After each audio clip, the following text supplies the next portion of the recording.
Pajaratan. Pajaratan teh hiji kecap ngaran tempat tanah pemakaman atau kuburan. Tempat urang jarah lamun kolot geus eueuh di kieuna. Atawa kaluluhur kolot urang sakabeh pikeun manjangkeun barokah jeung ngaduakeun anu geus maot. Tapi dina prahna teu kitu. Eta tempat teu mustahil dipake teu bener. Syirik musyrik kalakuan jalma nampung di eta tempat. Lamun kurang pamahaman ka jelemaana. Conto hayang beunghar, hayang deet jodoh jeung sajabana. Tur anu jadi tokoh bahan ilalakon nyataya deui ngan iwal ti Kurdi. Manehna hayang kadugalan jeung kakayaan cenah. Manehna anu nyerita kitu kakuncen eta tempat.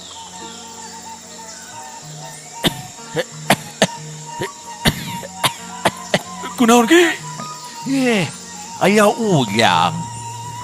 Lain beutek tas di toilet, jang. Nya, tadi teh neangan pajaratan kalaka mules. Tapi dia pegeningan kuda teka paciringan. Cek punya radio teh. Ya ujang masalah. Anu bener mamun mules maka paciringan. Amun pajaratannya bener ka dieu. Nya atuh. Kumaha terus ki? Ya kieu ieu teh. Yeun eta ngadengi ku maksudnya. Maksud ujang. Nah daek. Maneh teh pikeun narima resikona ujang. Make jeung hayang kikieuan sagala rupa. Sabab dosana kabeh bakal ditanggung ku dia eta. Munjung jeung kadugalan teh loba syaratna deung. Ceuk eta kuncen tumanya ka Kurdi. Kurdi kalawan sumanget harita gancang ngawalon. Nya daek we atuh ki. Kalem lah, kalem. Saya siap pikeun nanggung resiko naon bae anu bakal ditarima ku saya. Atuh tapi syarat naon tah? Gancang gerat jelaskeun ka kuring ki, tong bertele-tele ki. Sabar dia. Ku urang pasti dijelaskeun yeuh ayeuna. Yeuh, syaratna teh tumbalkeun heula indung bapa maneh ka siluman singa barong hulu gudeg. Kunyaon eta dia seuri sagala heuh. Yang serikeun urangnya. Kela. Deres letting henteu muka ieu teh. Lain pedah nanaon ki. Eta kuring mah justru ngarasa lucu. Ku ngaran eta siluman ki. Make jeung aya ngaran hulu gudeg sagala. Siga ngaran dahareun tina bahan nangka nya geuning. Anu ngaranna aya gudegan kitu teh. Montong sangeunahna eta dia ngomong. Bisa-bisa maneh ditereuy buleud ku eta siluman sia. Sabab bongan maneh bet wani ngahina kana ngaranna anu justru alus. Si Aki katingali rada muncrang ka Kurdi anu katingali reuwas marangan paromana anu sepapias. Sok sieun nya meureunan siluman singa barong anu dicaritakeun ku si Aki teh tuluy ambek bari neuleuy buleud manehna. Alatan carita anana anu teu kajaga. Ulah ki. Ampun, kuring kaceplosan ngomong bieu mah lain ngahaja. Heureuy atuh ki, bercanda, just kidding. Omat silumanana ulah cenah ambek ki. Kuring betah keneh hirup di alam dunia. Ulah neureuy buleud kuring. Omat, da kuring mah teu buleud. Urantaran uring buleud, lamun engke kudu neureuy buleud teh, kuring bakal dibuleud-buleud. Liar ki. Nya omat kitu entong leureuy buleud kuring kitu. Mending ge gancang cokot indung bapak kuring jadikeun tumbal ki. Buru, sok. Kalem we. tong gemper kitu atuh kurdi. Teu kudu sieun. Da moal neureuy bulit da moal neureuy bulet dia eta atuh keun we ku urang bakal dilelemu mun manehna ambek ka dia.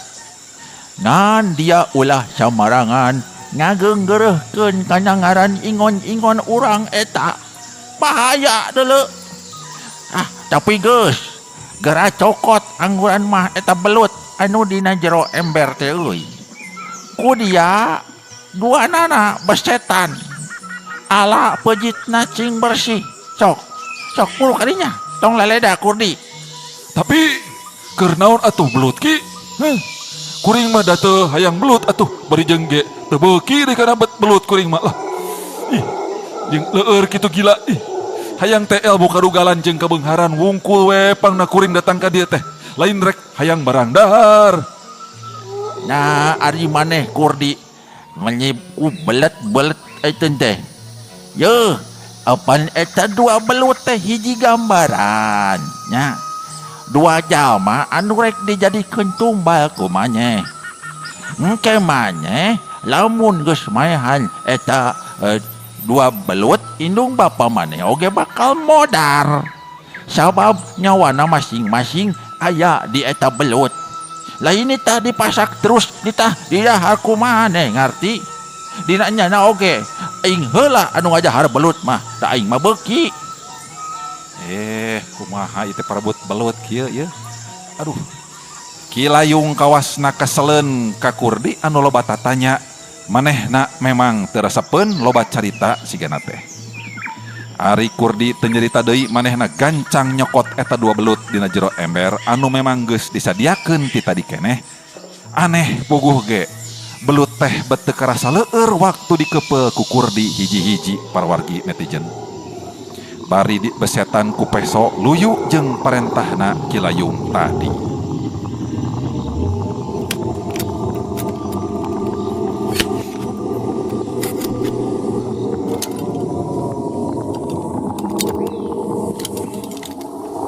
Urang caturkeun di pilemburan harita di imahna kolot kurdi.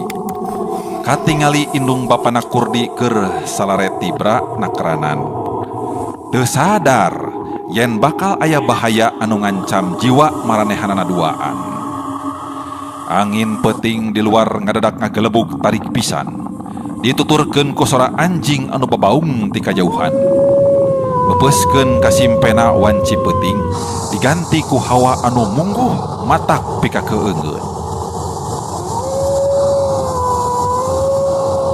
Duka teuing ti mana jalana atuh nyaho-nyaho di jero kamar indung bapana kurdi geus ngampedega nangtung buta hejo anu panona bolotot sagede jengkol, sihung rangeteng, awak jangkung, badag sirahna meh jujul nepi kana lalangit kamar eta imah.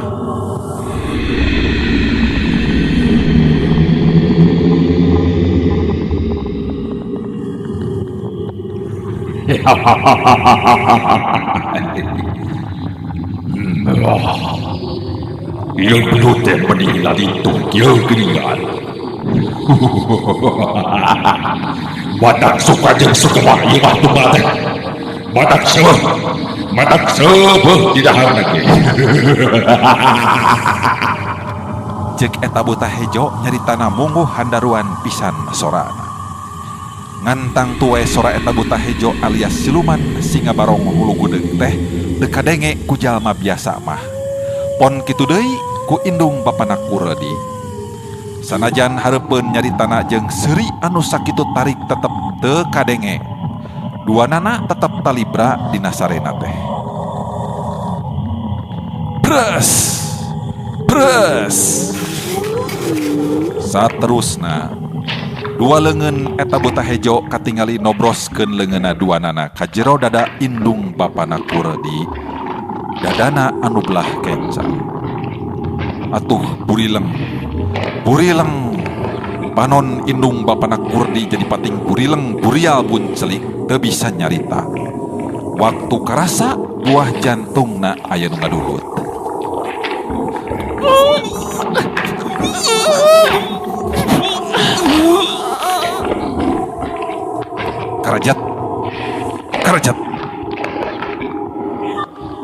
Eta kejadian teh bener-bener saurang oge tayang nu nyahoeun da puguh harita teh keur meujeuhna ngareunah sare tibra ngajadikeun kabeh warga taya anu nyahoeun lamun di eta lembur teh aya nu jadi korban teluh.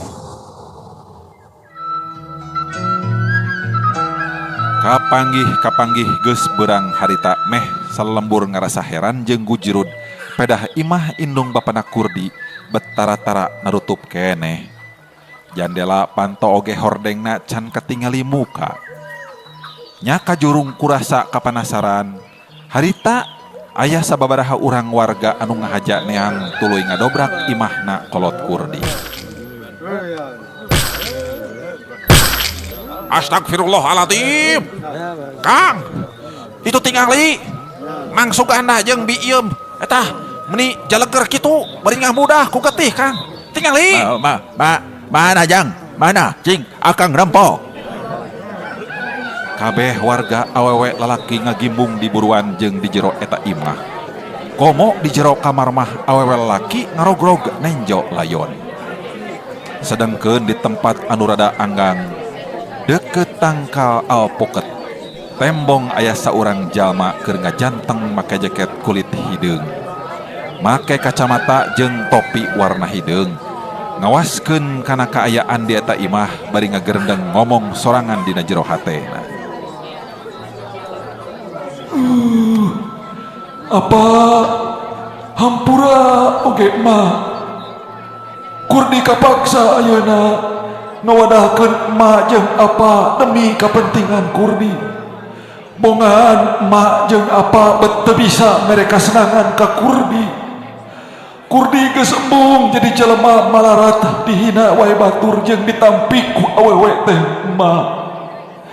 Ayeuna Kurdi rek init emak apa rek nyoran jalan anu geus dipilih ku Kurdi ayeuna. Hampura Kurdi moal bisa miluan mulasara emak jeung apa. Kurdi teu boga keur waragana Pak Mang. Jadi keur naon Kurdi kudu datang ka hareupeun warga. Aringan sakira rek namahan ka era wungkul mah percuma. Kitu cek gerentes nahate Kurdi harita. Bari langsung kaluar tina panyumputanana. Terus ngahirupan motor sarta ngajius ninggalkeun eta patempatan.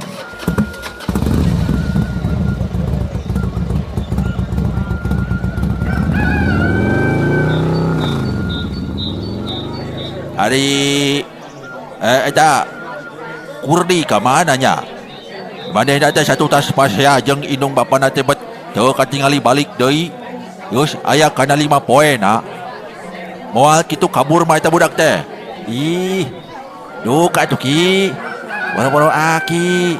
Bet abdi oge puguh teu apal ieu teh. Kang Kurdi aya di mana? Cik ari cetitin apal teu Kang Kurdi aya di mana? Dah euceuk mah kabogohna apaan? Boga nomor HP-na meureunan. Sok kontekan ah. Ari Cetitin katingali kalah ngadon dungdak dengdek gumelis bari nyerengeh terus ngawalon kana pananyana si jaka bieu.